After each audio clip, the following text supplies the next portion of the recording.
अस्सलामुअलैकुम, नमस्कार, सत श्री अकाल एंड गुड इवनिंग दोस्तों। कैसे हैं आप? आई डू होप आप सब अच्छे होंगे जी।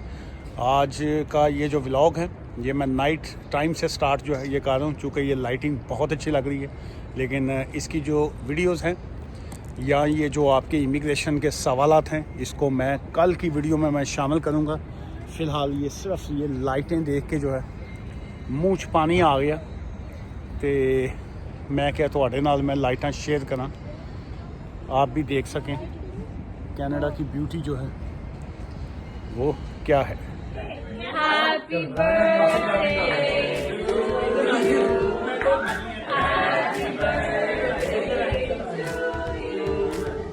Happy birthday to you. Happy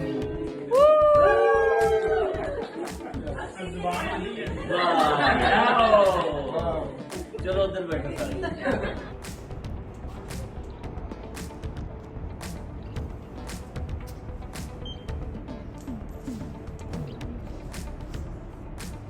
Did you try inserting the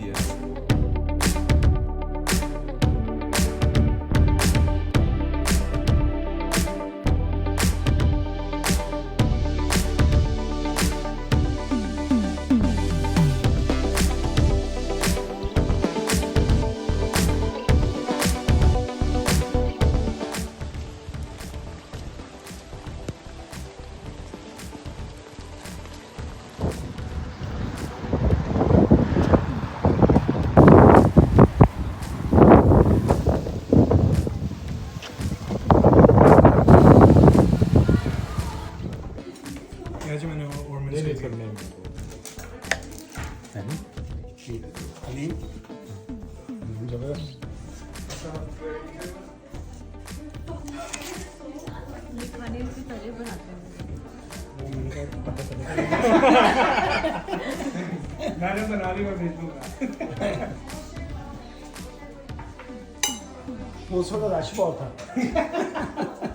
ये दो तीन लेटेस्ट अपडेट्स हैं जो मैं आपके साथ शेयर करना चाह रहा हूँ। एक तो ये है कि एक्टिविस्ट्स जो हैं could be gelled for 6 months for protesting outside the MPs house. ये जो बहुत से लोग जो हैं ये एमपीज़ के घरों के, ये जो एमपीज़ मीन के मेंबर ऑफ़ पार्लियामेंट जो हैं उनके घरों के बाहर जो हैं वो प्रोटेस्ट वगैरह करते होते हैं। बाज़ ये जैसे पैलेस्टीन का हो, गज़ा का, या को बाकी किसी भी हवाले से जो है ये इमिग्रेशन या बाकी जो लोग अब प्रोटेस्ट किया करेंगे ऐसे, तो उनके हवाले से ये है कि जी कि अब इस तरह के मामलों को जो है उनको प्रिजन जो है वो हो सकती है। सो इस तरह के जो गैर कानूनी एहतजाज हैं उससे आप परहेज़ की। यस्टरडे मैंने एक वीडियो अपलोड की थी, उसमें एक श्रीलंकन साहब जो थे उनकी स्टोरी थी कि जी किस तरीके से वो यूके में आए और मॉडर्न स्लेवरी के वो विक्टिम बने। जो बहुत से लोग जो जब आते हैं और उनको जॉब जो है वो कंटिन्यू नहीं होती, स्किल्ड वर्कर वीज़ा जो है वो कैंसिल हो जाता है, 60 डेज़ का नोटिस आ गया, लोगों के पास ऑप्शन जो हैं वो बचते नहीं हैं, तो फिर वो क्या हालात होते हैं। तो उसके ऊपर किसी ने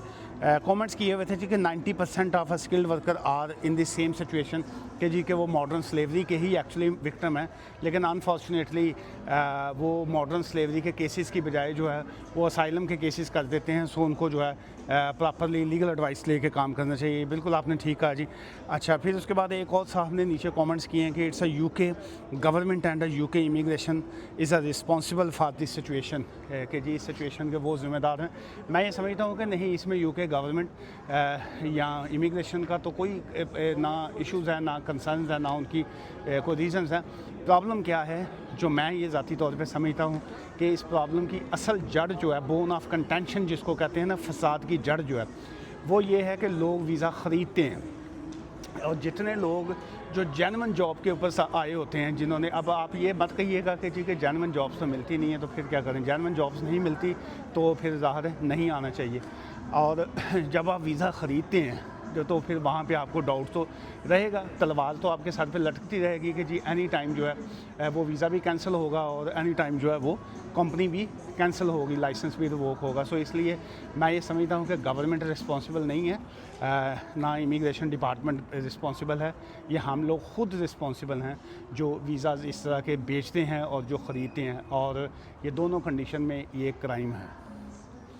और एक और साहब ने ये एक और इसमें कमेंट्स था के साथ एक बात की समझ नहीं आई, असाइलम वालों को घर बैठे सब सहूलतें मिल जाती हैं, लेकिन ये जो लोग लीगली तौर पर जाते हैं उन पर वर्क रिस्ट्रिक्शन है। कोई वर्क रिस्ट्रिक्शन नहीं है जी, और इसमें तो कोई शक नहीं कि जी कि जो लोग असाइलम आके बोगस असाइलम के बाद उनको कुछ ना कुछ मिल जाता था, और अल्टीमेट जो है हर एक को नहीं मिलता। ये भी जहन में रखिए आप। अगर 100 बंदा जो है वो इलीगल असाइलम सीकर एंटर हुआ है, तो उसमें से अगर 5 कामयाब हो गए और जो अपनी स्टोरियां बताएंगे कि हम 5 कामयाब हैं, तो आप उस 95 का भी देखिए कि वो किस कंडीशन में जो है वो ज़िंदा हैं। सो इसलिए लोगों का लाल मुंह देख के कभी भी अपने चेहरे को जो है वो चपेटा मार के लाल नहीं करना चाहिए।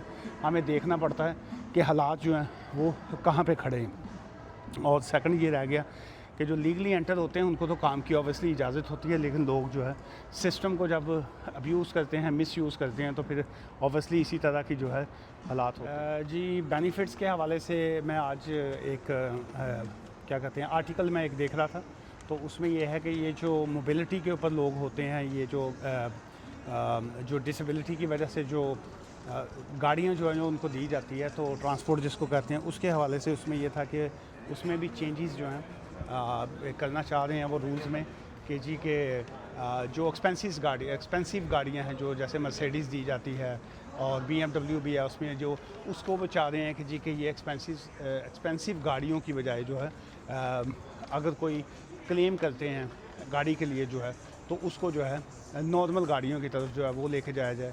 फिर इसके अलावा मैं ये जो पर्सनल इंडिपेंडेंस पेमेंट है उसके हवाले से भी मैं चेंजेस का देख रहा था कि उसमें भी जो है बेनिफिट्स को वो चेंज करना चाह रहे हैं। और सेम ऐसे ही डिसेबिलिटी लिविंग अलाउंस और पिप की जो पेमेंट्स हैं उसमें भी जो है वो चेंजेस जो है वो लेके आना चाह रहे हैं। इस व्लॉग से मुझे इजाज़त दीजिएगा। कुछ बातें भी आपसे होगी, थोड़ा सा फ़न भी आपके साथ होगा। नीचे कमेंट्स लाजमी किया करें, आपके कमेंट्स की वजह से नेक्स्ट वीडियो व्लॉग जो है वो बनता है। दुआ में याद रखिएगा। Take care, bye for now.